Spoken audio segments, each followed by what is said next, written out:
Chapter 13 physical optics के numerical solve करेंगे। Problem number 2 है a Michelson interferometer is adjusted so that a bright fringe is appear on the screen as one of the mirror is moved 25.8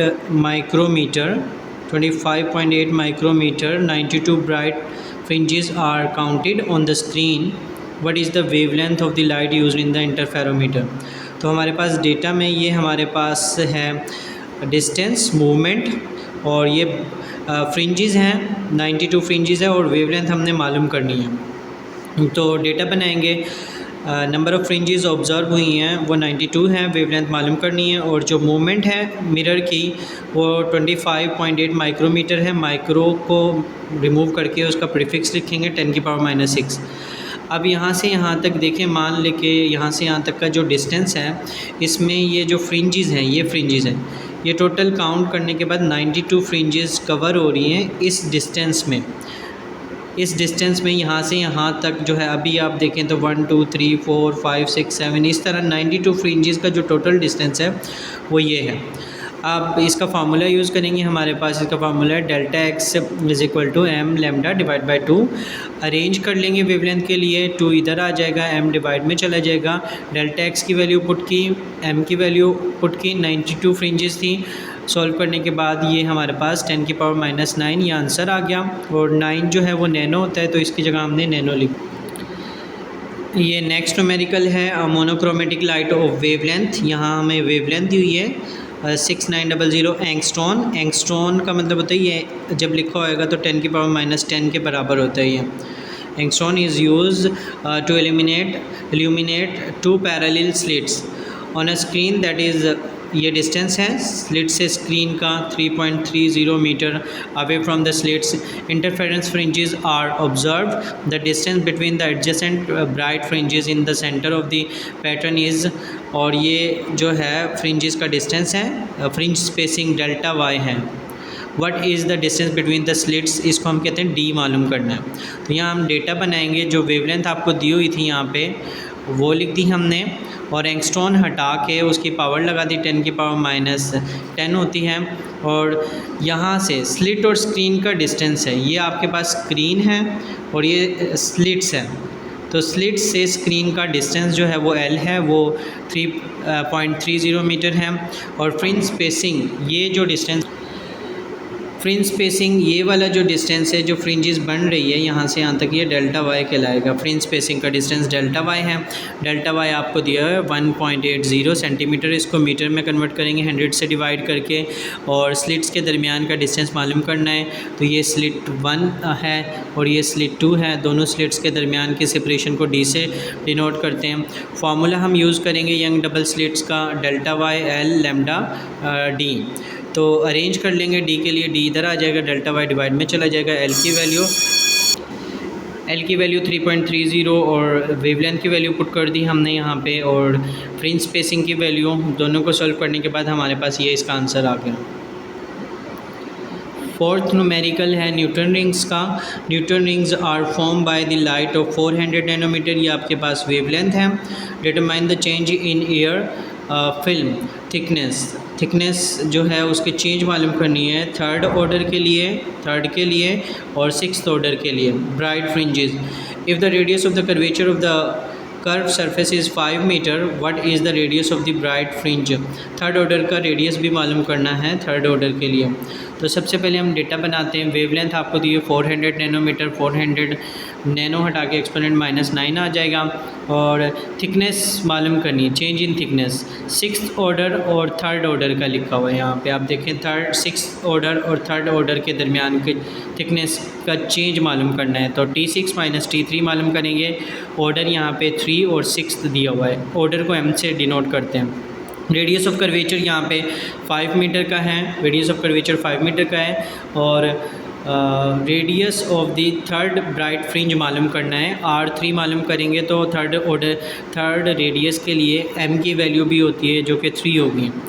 N की value रखेंगे यहाँ पे, M की नहीं, तो N की वैल्यू यहाँ पे 3 रखेंगे। सबसे पहले हम थिकनेस का फार्मूला यूज़ करेंगे 2nt m + half lambda. Air के लिए n की वैल्यू, ये रिफ्रैक्टिव इंडेक्स है, एयर के लिए n की वैल्यू 1 होती है और थर्ड ऑर्डर के लिए m की वैल्यू यहाँ 3 पुट कर देंगे, m की जगह यहाँ 3 आ जाएगा और t के साथ भी 3 आ जाएगा, ये 2t3 हो जाएगा और ये 3 2 6, 6 + 1 7/2 हो जाएगा, ये 2 डिवाइड में चला जाएगा तो 7/4। इसी तरह t अभी हम वेवलेंथ की वैल्यू नहीं पुट करेंगे तो इससे थोड़ा सा मुश्किल हो जाएगा, वेवलेंथ की वैल्यू वैसे गिवन है। t6 निकालेंगे तो m की जगह पुट करेंगे, पुट m = 6, तो यहाँ पे m था, इसकी जगह 6 आ गया और यहाँ पे भी 6 आ गया और इसका एलसीएम लेंगे तो 13/2 हो जाएगा और ये 2t6 हो जाएगा। इसके बाद ये जो 2 यहाँ पे था t6 के साथ इधर आके मल्टीप्लाई हो जाएगा 13/4 और ये हमारे पास इनटू लैम्डा आ गया। अब हम डिफरेंस में इसकी वैल्यूज़ को पुट कर देंगे। यहाँ पे हमारे पास यही चेंज इन थिकनेस का फार्मूला था। t6 की वैल्यू ये हमारे पास 13/4 लैम्डा है और t3 की वैल्यू 7/4 लैम्डा है। तो यहाँ पे हम क्या करेंगे, λ/4 आपने कॉमन ले लिया, λ/4 कॉमन लिया, 13 - 7 बचा और 13 - 7 6 के बराबर होता है, ये 6/4 लिख देंगे और यहाँ पे वेवलेंथ की वैल्यू अब पुट कर देंगे 400 एक्सपोनेंट -9, ये इसकी वेवलेंथ की वैल्यू थी, ये 4 से 4 कैंसिल हो जाएगा तो 600 एक्सपोनेंट -9, इसको दोबारा नैनो कर देंगे 10⁻⁹ नैनो। अब रेडियस के लिए आप न्यूटन्स रिंग का फार्मूला यूज़ करेंगे, ब्राइट फ्रिंज के लिए n-12 × λr होता है। तो थर्ड रिंग का रेडियस मालूम करना था, मतलब न्यूटन्स रिंग में ये रिंग बनती हैं रिंग्स और हर रिंग के लिए n की वैल्यू असाइन होती है 1, n की वैल्यू 2 और n की वैल्यू 3। थर्ड रिंग के लिए n की वैल्यू 3 थी तो यहाँ 3 रखा और वेवलेंथ की वैल्यू पुट की, रेडियस ऑफ कर्वेचर 5 था। इसका हम एलसीएम ले लेंगे, 3 2 6, 6 - 1 5 और 2 हो जाएगा और इन दोनों को मल्टीप्लाई करेंगे तो 5 4 20 होता है, तो ये आ जाएगा आपका, ये 2 से 2 कैंसिल हो जाएगा। फिर हमारे पास ये वैल्यू बन जाएगी और इसका रूट लेने के बाद हमारे पास ये रेडियस ऑफ कर्वेचर आ जाएगा और 10⁻³ है, इसको हम इसका प्रीफिक्स यूज़ कर देंगे, मिली लिख देंगे इसको, तो 2.236 मिलीमीटर। प्रॉब्लम नंबर 10, ये काफ़ी ज़्यादा इंपॉर्टेंट न्यूमेरिकल है। अ ग्रेटिंग हैज़ एग्जैक्टली 800 लाइन्स, ये हमारे पास लाइन्स मीन्स के n की वैल्यू है, यूनिफॉर्मली स्पेस आवर ये लेंथ है, ये 2.54 centimetre and is illuminated light from a mercury vapour discharge lamp, what is the expected angle, theta मालूम करना है हमने। फॉर द थर्ड ऑर्डर ये m की वैल्यू आ जाएगी थर्ड ऑर्डर के लिए और वेवलेंथ यहाँ पे दी हुई है, maximum of light wavelength 546 nanometre. तो सबसे पहले हम डेटा बनाएंगे, यहाँ पे आपने लाइंस को n से डिनोट करना है और उसकी जो एक्सपेंशन है, रोल्ड आवर, स्पेस आवर है, वो हम L से लिखेंगे, मतलब वो लाइंस इतने डिस्टेंस में आ रही हैं, ये लाइंस हैं और ये L है, तो नंबर ऑफ़ लाइंस इतने डिस्टेंस लेंथ कवर कर रही हैं। तो सेंटीमीटर में है, 100 से डिवाइड करके इसको हम मीटर में कन्वर्ट कर लेंगे।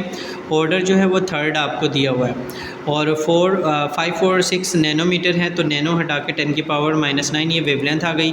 एंगल मालूम करना है हमें, तो एंगल मालूम करने के लिए फिर हम थीटा, ये डिफ्रैक्शन ग्रेटिंग का फार्मूला यूज़ करेंगे, m lambda d sin theta.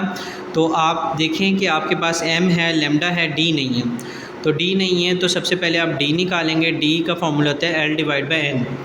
L आपकी वैल्यू गिवन थी, यहाँ पे L की वैल्यू ये रही और A की वैल्यू जो है वो 8000 है, 800 नहीं है, तो n की वैल्यू 8000 है, L की वैल्यू 0.0254 डिवाइड बाई 8000, आपके पास ये d की वैल्यू आ जाएगी। फिर हम इस फार्मूले में m थर्ड ऑर्डर था, वेवलेंथ की वैल्यू पुट कर दी, d की वैल्यू जो भी हमने निकाली थी वो पुट कर दी और साइन थीटा ये हमने मालूम करना है। तो आपने इन दोनों को मल्टीप्लाई करना है, फिर ये डिवाइड में चला जाएगा, डिवाइड करने के बाद आपका ये आंसर आएगा। साइन इधर आके साइन इन्वर्स हो जाता है। फिर आपने कैलकुलेटर से कैसे निकालेंगे, शिफ्ट का बटन दबाएंगे, फिर प्लस साइन का बटन दबाएंगे और फिर ये वैल्यू लिख के इक्वल दबाएंगे तो आपका आंसर आ जाएगा 31 डिग्री। इसके बाद नेक्स्ट न्यूमेरिकल है, how many lines per centimetre are, number of lines per centimetre मालूम करनी है। They are in a grating which gives order, first order मतलब ऑर्डर जो है वो m की वैल्यू को कहते हैं। Spectra at an angle of, ये थीटा दिया हुआ है 30 degree, when the light of wavelength, ये वेवलेंथ है हमारे पास लैम्डा, वेवलेंथ मीटर में होती है लेकिन ये सेंटीमीटर में, तो इसको भी हम कन्वर्ट करेंगे। तो theta 30 degree, order first, m की वैल्यू 1, वेवलेंथ हमारे पास यहाँ पे 6 एक्सपोनेंट -5 सेंटीमीटर है। अच्छा, इसको कन्वर्ट नहीं कर रहे हम, सेंटीमीटर से मीटर में कन्वर्ट करने के लिए 100 से डिवाइड करते हैं, लेकिन यहाँ इस वजह से नहीं कर रहे क्योंकि नंबर ऑफ़ लाइंस पर सेंटीमीटर में ही मांगी है। तो आप इसको एज इट इज़ यूज़ कर सकते हैं, आपको कन्वर्ट करने की ज़रूरत नहीं है। आपने ग्रेटिंग का फार्मूला यूज़ किया, m lambda d sine theta, m order 1 है, वेवलेंथ की वैल्यू ये आपने देख के लिख दी, और डी की वैल्यू जो है वो मालूम करनी है, साइन 30 जो है वो 0.5 के बराबर होता है। 0.5 मल्टीप्लाई हो रहा है, इधर आके डिवाइड हो जाएगा। डिवाइड होने के बाद ये जो आपका आंसर आएगा ये सेंटीमीटर में होगा, ये हमारा आंसर सेंटीमीटर में होगा। तो आपका ये आंसर सेंटीमीटर में आ गया। फिर नंबर ऑफ़ लाइंस पर सेंटीमीटर का फार्मूला होता है 1/d। तो 1/d ये d की वैल्यू है, नंबर ऑफ़ लाइंस पर सेंटीमीटर बराबर होता है 1/d। d की वैल्यू मैंने यहाँ पे लिख दी। d की वैल्यू से जब डिवाइड किया तो 8333 नंबर ऑफ़ लाइंस आएंगी 1 सेंटीमीटर में। इसका डेटा बनाएंगे। लाइट ऑफ वेवलेंथ, ये वेवलेंथ आपको दी हुई है, ये आपने वेवलेंथ लिख दी 450 नैनोमीटर, और इसको आपने कन्वर्ट कर दिया, नैनो की जगह 10⁻⁹ लगा दिया। Is incident on a diffraction grating on which wave 5000 lines पर सेंटीमीटर। लाइंस पर सेंटीमीटर जो है ये नंबर ऑफ़ लाइंस पर सेंटीमीटर दी हुई है, इसमें से हम लाइंस को अलग लिखेंगे, एन की वैल्यू अलग लिखेंगे और सेंटीमीटर मतलब 1 सेंटीमीटर इसको अलग। तो आप इसका डेटा बनाएंगे 5000 लाइंस और 1 सेंटीमीटर में, तो 1 सेंटीमीटर को मीटर में कन्वर्ट करेंगे तो 100 से डिवाइड करते हैं, 0.01 मीटर आ गया। हमें क्या मालूम करना है, how many orders of spectra can be observe on this either sides of this spectra. तो कितने नंबर ऑफ़ ऑर्डर्स मालूम करने हैं, और determine the angle corresponding to each other. M की वैल्यू मालूम करनी है और उसके कोरस्पॉन्डिंग एंगल मालूम करना है। तो यहाँ पे जो है फ्रिंजेस बनेंगी 1 2 3 4 5, मतलब यहाँ से कितनी नंबर ऑफ़ फ्रिंजेस बन रही हैं वो हमने मालूम करना है। तो ये सारा डेटा है, वेवलेंथ दी हुई है, एन दिया हुआ है हमारे पास, एल दी हुई है, इसको कन्वर्ट कर लिया, नंबर ऑफ़ ऑर्डर्स मालूम करने और एंगल मालूम करना है उनके कोरस्पॉन्डिंग।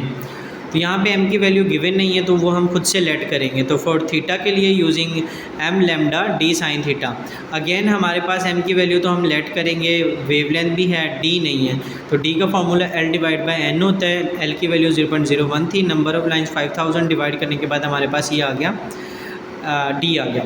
अब लेट कर लिया हमने, m की वैल्यू पहले 1 लेट करेंगे फिर 2, 1 के कोरस्पॉन्डिंग एंगल निकालना है फर्स्ट फ्रिंज का, m की वैल्यू 1, वेवलेंथ की वैल्यू, d की वैल्यू, तो ये तो वही आ जाएगा, ये डिवाइड में जाएगा। तो इसको सॉल्व करने के बाद हमारे पास जो आंसर आएगा वो 0.225, और फिर इसका साइन इधर आके साइन इनवर्स, शिफ्ट दबा के साइन और ये वैल्यू लिखेंगे तो ये आपके पास 13 डिग्री आ गया। ये फर्स्ट ऑर्डर के एंगल है। अब हम सेकंड ऑर्डर के एंगल निकालेंगे, सेम उसमें m की वैल्यू 2 पुट करेंगे। अब सेकंड ऑर्डर के लिए m की वैल्यू 2 पुट करेंगे, m lambda d sine theta, m की जगह 2 आ गया, वेवलेंथ ये और ये, वेवलेंथ और d की वैल्यू सेम रहेगी, इन दोनों को मल्टीप्लाई किया ये आ जाएगा, और मल्टीप्लाई से ये डिवाइड में जाएगा, डिवाइड करने के बाद 0.45 आ जाएगा, साइन इधर आके साइन इनवर्स, शिफ्ट दबा के साइन दबा के फिर ये वैल्यू लिखेंगे, इक्वल दबाने के बाद ये आपका आंसर आ जाएगा। एंगल ज़्यादा हो रहा है, फर्स्ट ऑर्डर का एंगल था 13, फिर 26.7। अब थर्ड ऑर्डर के लिए ये खुद से अज्यूम कर रहे हैं, m की वैल्यू 3 मल्टीप्लाई, वो पुट की हमने सारी वैल्यू, मल्टीप्लाई की, ये आ गया डिवाइड में, और ये आपका एंगल अब 26 से 42.5 डिग्री हो गया। इसके बाद हम फोर्थ ऑर्डर निकालेंगे, m की वैल्यू 4 रखी, यहाँ पे मल्टीप्लाई करने के बाद ये आ गया, ये डिवाइड में जाएगा, और फिर हमारे पास 0.9, इसका कोरस्पॉन्डिंग एंगल आएगा 64.15। इसके बाद हम लेट करेंगे फिफ्थ ऑर्डर के लिए, m की वैल्यू 5 रखी, m की वैल्यू 5 रखी यहाँ पे, और इसको इससे मल्टीप्लाई किया, d की वैल्यू डिवाइड में चली गई, डिवाइड करने के बाद आपका आंसर आ गया sine theta is equal to 1.125। अच्छा, यहाँ पे नॉट पॉसिबल होगा क्योंकि साइन की मैक्सिमम वैल्यू जो है वो 0 से लेकर 1 तक होती है। अगर 1 से ज़्यादा वैल्यू है साइन थीटा की, इसका मतलब वो एरर देगा, आप कैलकुलेटर से इसकी वैल्यू आंसर निकालेंगे तो वो एरर आएगा। इसका मतलब जो फ्रिंजेस बनी थी वो 4 ही बनी थी, तो ऑर्डर कितना हुआ 4।